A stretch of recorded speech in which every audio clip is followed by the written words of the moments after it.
The Discovery Sarah Mitchell pulled her truck to a stop outside the chain-link fence, squinting through the windshield at the weathered sign.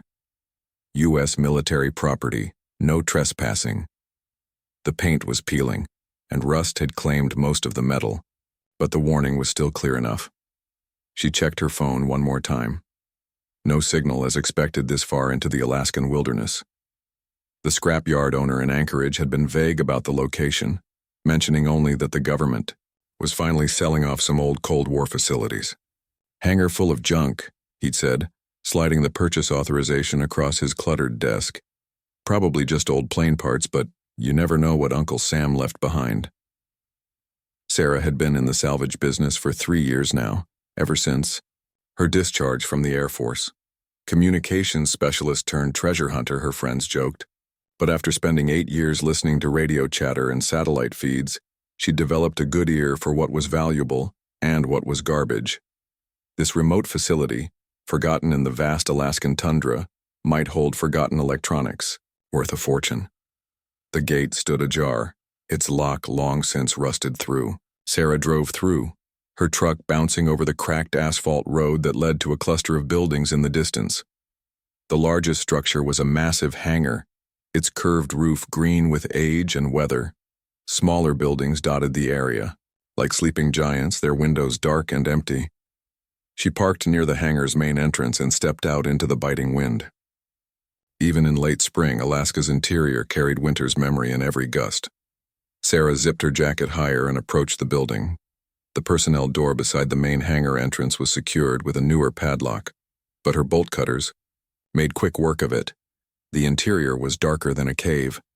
Sarah's flashlight beam cut through the blackness, revealing a space large enough to house several commercial aircraft. But instead of planes, the hangar was filled with shapes covered by military-grade tarps. Dust particles danced in her light beam like tiny ghosts. She moved deeper into the space, her footsteps echoing off the distant walls. The covered objects were arranged in neat rows, each one tagged with faded military inventory numbers. Sarah pulled back the corner of the nearest tarp, expecting to find aircraft parts or old vehicles. Instead, her light reflected off something that made her breath catch. Metal, but not like any alloy she'd seen in her military service. The surface seemed to drink in her flashlight beam while simultaneously reflecting it back in colors that shouldn't exist. The material flowed in organic curves that hurt to look at directly, as if her eyes couldn't quite process what they were seeing. "What the hell?" she whispered. The moment the words left her lips, everything changed. A low hum filled the hangar, starting so quietly that Sarah thought it was her imagination. But the sound grew, joined by others, until the entire building resonated with harmonic frequencies that seemed to come from everywhere at once. Lights began to appear along what she now realized was the hull of an enormous spacecraft, running in patterns that definitely weren't human in origin. Sarah stumbled backward, her flashlight nearly falling from trembling hands. The tarp covering the nearest section of the vessel simply dissolved, breaking down into component molecules that drifted away like glittering dust. More sections uncovered themselves as the process spread along the craft's length. "Voice pattern. Recognized," said a sound that came from everywhere and nowhere, speaking English with perfect clarity. "Vocal resonance frequency matches archived parameters. Initiating emergency revival protocols." Sarah's training kicked in. 8 years of monitoring alien radio signals for SETI had taught her to think before panicking. But those signals had always been theoretical, distant whispers from deep space. This was something entirely different. "Who's there?" she called out, surprised by how steady her voice sounded. "What are you?" "I am the integrated intelligence of the diplomatic vessel Harmony's Edge, representing the Celestial Alliance. I have been in emergency hibernation for 43 Earth years, 7 months and 16 days. Your vocal patterns indicate genetic compatibility with our neural interface protocols." The spacecraft was fully revealed now, and Sarah could see it was damaged. Scorch marks and twisted metal told the story of a violent encounter. But despite the damage, the vessel was clearly functional. Lights pulsed along its hull in what almost looked like a heartbeat pattern. "I don't understand," Sarah said. "Genetic compatibility? Neural interface? You are not the first human I have encountered. Your species' vocal patterns contain quantum harmonics that resonate with our biomechanical systems. Specifically, descendants of certain bloodlines show enhanced compatibility. Your voice signature matches archived patterns from my previous contact with humanity. A section of the hull near Sarah began to reshape itself, flowing like liquid metal until it formed what could only be described as a doorway. Soft light spilled out from within. Previous contact? Sarah took a step toward the opening, then stopped. Every survival instinct screamed warnings, but her curiosity was stronger. When? Who? 43 years ago. A human military unit discovered my crash site. Before I entered hibernation to preserve core functions, I interfaced with their communication specialist. The neural pattern similarities between you and that individual are remarkable. You may be related. Sarah's mind raced. 43 years ago would be 1981. Her grandfather had been stationed in Alaska then, working on some classified Air Force project he'd never talked about. Family legend said he'd encountered something that changed him, made him obsessed with radio astronomy and the search for extraterrestrial intelligence. He'd died when Sarah was 12, but not before passing on his fascination with the stars and his certainty that humanity wasn't alone. My grandfather was Thomas Mitchell, communications specialist stationed at Elmendorf Air Force Base. Thomas Mitchell, technical sergeant. Neural interface successful on October 15, 1981. He helped repair my primary communication array before I entered hibernation. His final message was that his descendants would return when the time was right. The lights along the ship's hull pulsed brighter, and Sarah felt something tugging at her consciousness. Not physical, but deeper, as if the spacecraft was gently probing her thoughts. I carry urgent intelligence regarding a threat to your world, the ship continued. The same hostile force that destroyed my homeworld and damaged my vessel is now approaching your solar system. My mission was to warn humanity and offer alliance with the Celestial Coalition. That mission remains unfulfilled. Sarah stepped closer to the doorway. The light within wasn't harsh like electric illumination, but warm and organic, like sunlight filtered through living tissue. She could see corridors that curved in impossible directions, their walls covered with displays showing star charts and data streams. A threat? What kind of threat? The entity your languages would inadequately term the Devourers. They consume the life force of entire worlds, leaving behind empty husks. My people held them off for 3,000 years, but our defenses finally failed. I escaped with critical intelligence about their weaknesses and the location of other resistance forces. The implications hit Sarah like a physical blow. An alien invasion force heading for Earth. Humanity had barely managed to stop fighting among themselves long enough to build a space station, much less defend against something that had destroyed an advanced alien civilization. How long do we have? Their advanced scouts entered your solar system 6 months ago. The main force follows approximately 18 months behind. By Earth measurements, you have perhaps 2 years to prepare. Sarah found herself standing at the threshold of the alien vessel. The doorway was tall enough for a human to enter comfortably, though she suspected it had reshaped itself to accommodate her. Everything about this ship seemed designed to adapt and accommodate. Why didn't you try to wake up sooner? Send the warning earlier? My power reserves were critically low after the crash. I required external activation by someone with compatible neural patterns. Your grandfather understood this, but his genetic signature was not optimal for full interface. He believed his descendants might carry the necessary markers. Sarah thought about her grandfather's obsession with radio signals, his certainty that contact would come. Had he spent 40 years knowing about this ship, this threat, waiting for someone in his family to return? What do you need from me? Full activation of my systems requires neural interface with a compatible human consciousness. The process is irreversible and carries significant risks. But without it, I cannot transmit my intelligence to Earth's governments or contact surviving alliance forces. The ship's lights dimmed slightly, and Sarah sensed something like sadness in its communication. I will not compel you. The choice must be freely made. But you should know that my sensors detect preliminary devourer activity in your outer solar system. Time grows short. Sarah closed her eyes, thinking of her grandfather's final words to her. When the stars call, Sarah Bear, don't be afraid to answer. At 12 years old, she'd thought he was talking about her love of astronomy. Now, she wondered if he'd known exactly what was coming. She opened her eyes and stepped into the ship. The Awakening. The moment Sarah crossed the threshold, the doorway sealed behind her with a soft whisper of flowing metal. But instead of feeling trapped, she felt welcomed. The corridors hummed with life, their walls pulsing gently with bioluminescent patterns that reminded her of neural networks. "Welcome aboard Harmony's Edge," the ship's voice said, now coming from speakers that materialized from the walls. "I am called Zephyr by my creators." It translates roughly to gentle wind that carries hope. Sarah walked deeper into the vessel, marveling at the organic architecture. Every surface seemed alive, responding to her presence with subtle shifts in color and texture. The corridor curved upward in a gentle spiral, leading to what she assumed was the ship's control center. Zephyr, that's a beautiful name. I'm Sarah. Sarah Mitchell, descendant of Thomas Mitchell. Your neural patterns are even more compatible than I had hoped. The interface process should be remarkably smooth. They emerged into a spherical chamber at the ship's heart.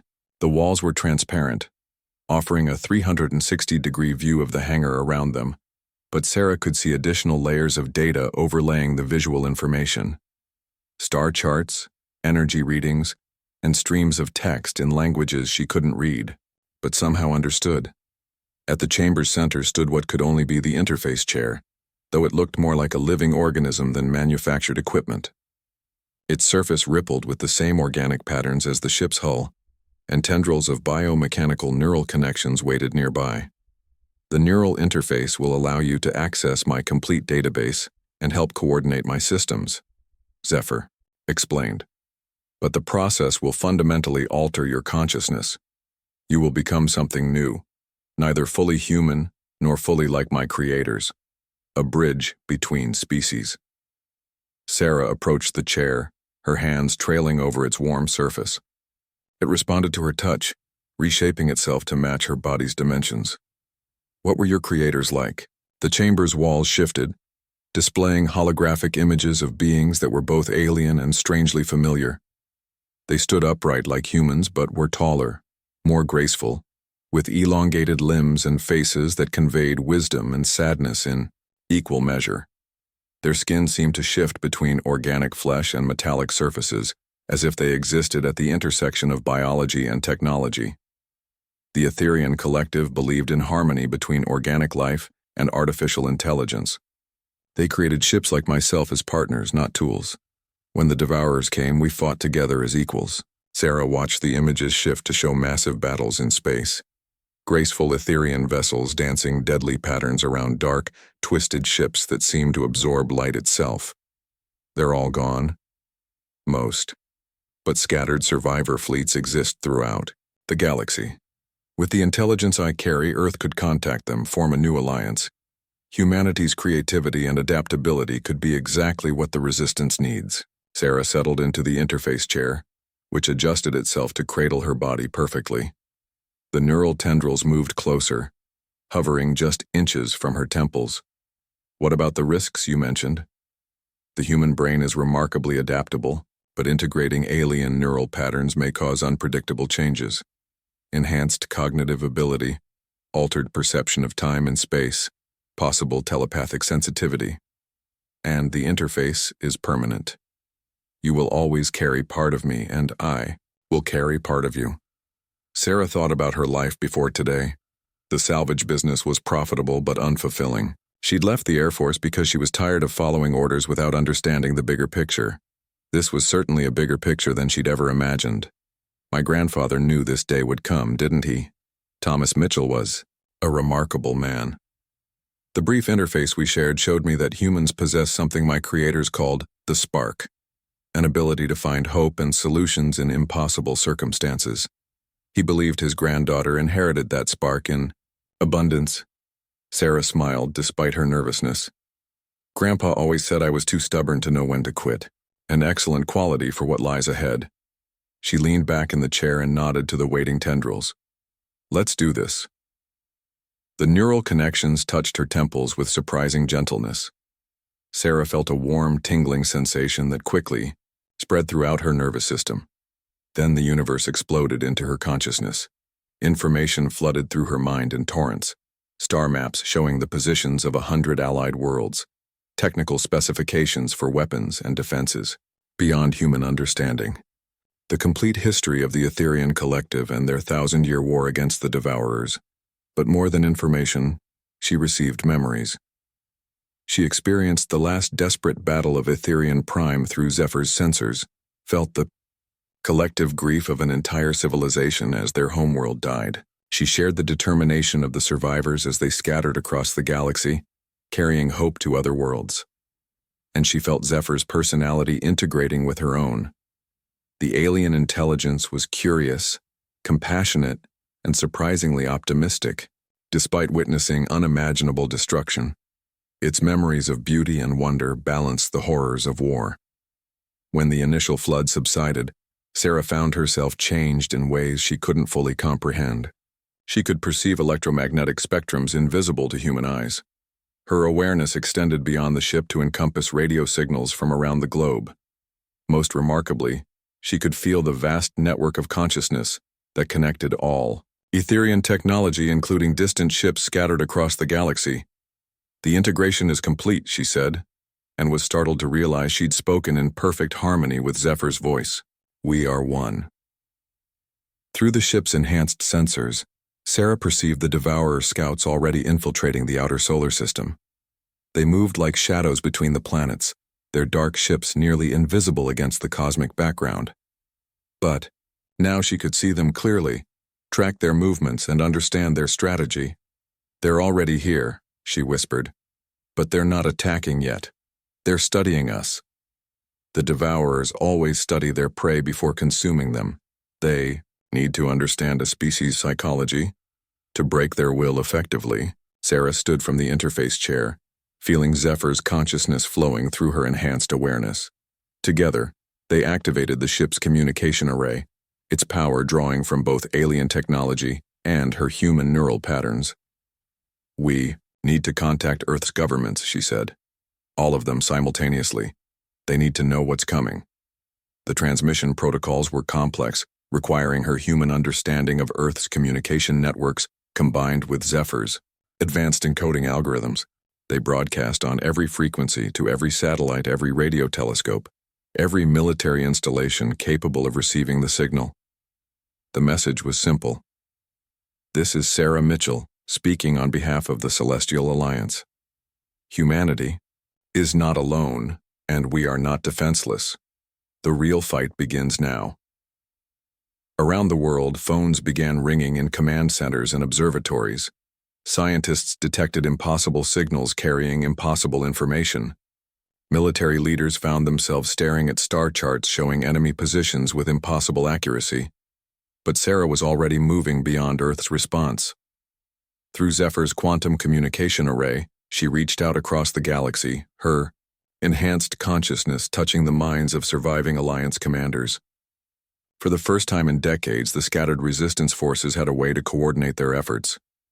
The humans are ready, came a mental voice from a ship commander light years away. More than ready, Sarah replied, her thoughts carrying both human determination and Etherian wisdom. They're exactly what we've been waiting for. In the depths of space, ancient ships began changing course, converging on a small blue world that had just announced its readiness to join a galactic war. The Devourers had consumed 1,000 worlds, but they had never encountered anything quite like humanity. Sarah Mitchell, no longer entirely human but not wholly alien, stood in the heart of her biomechanical partner and smiled. Her grandfather had been right about the spark. It was about to become a flame that would light up the galaxy. The hangar doors began to open, and for the first time in 43 years, Harmony's Edge prepared to fly.